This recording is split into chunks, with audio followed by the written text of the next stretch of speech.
కాకినాడ జిల్లా జగ్గంపేట మండలం ఇర్రిపాక భూదేవి శ్రీదేవి సమేత ప్రసన్న వెంకటేశ్వర స్వామి ఆలయంలో జగ్గంపేట శాసనసభ్యులు జ్యోతుల నెహ్రూ జగ్గంపేట కోఆపరేటివ్ సొసైటీ మాజీ అధ్యక్షులు జ్యోతుల మణి దంపతుల ఆధ్వర్యంలో వెంకటేశ్వర స్వామి వారికి పూజలు నిర్వహించి ఆలయ ప్రక్షాళన కార్యక్రమం చేశారు. సందర్భంగా ఎమ్మెల్యే నెహ్రూ మాట్లాడుతూ గత వైసీపీ ప్రభుత్వం తిరుమల తిరుపతి దేవస్థానం పవిత్రతను నాశనం చేసి ఎంతో పవిత్రమైన తిరుమల వెంకటేశ్వర స్వామి లడ్డు తయారులో జంతువుల కొవ్వును కలిపి స్వామివారి ఆలయాల పవిత్రను నాశనం చేసినందుకు జగ్గంపేట నియోజకవర్గంలోని అన్ని వెంకటేశ్వర స్వామి ఆలయాలను ప్రక్షాళన చేయాలని నిర్ణయించుకోవడం జరిగింది. అందులో భాగంగా మేము ప్రత్యేక పూజలు నిర్వహించి ప్రక్షాళన చేస్తామని, వెంకటేశ్వర స్వామి శాంతించిన ఆయన చల్లని ఆశీస్సులతో ప్రజలందరిపై ఉండాలని కోరుకుంటున్నానన్నారు.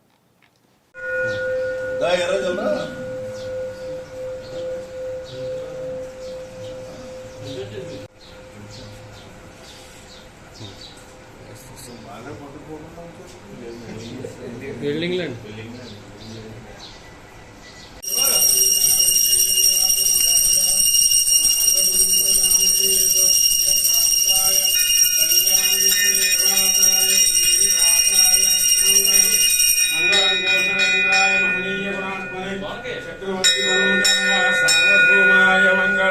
గోవిందా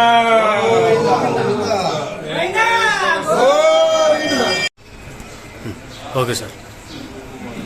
కలియుగ వైకుంఠవాసుడైనటువంటి తిరుపతి వెంకటేశ్వర స్వామికి జరిగినటువంటి అపచారాన్ని,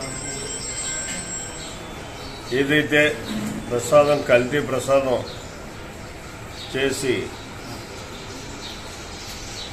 మరి మొన్న ప్రభుత్వం చేసినటువంటి, గత ప్రభుత్వం చేసినటువంటి అపచారాన్ని మన్నించమని క్షమాపణ వేడుకుంటూ ఈరోజు వెంకటేశ్వర స్వామి ఆలయాలు మన నియోజకవర్గంలో ఎన్నున్నాయో అన్ని ఆలయాల్లోని కూడా ఈ ప్రక్షాళన కార్యక్రమాన్ని మేము నిర్వహించడం జరిగింది. అందులో భాగంగానే వేళ మనం ఇరుపాకలో ఉన్నటువంటి శ్రీ ప్రసన్న వెంకటేశ్వర స్వామి ఆలయంలో ప్రక్షాళన కార్యక్రమాన్ని తీసుకున్నాం.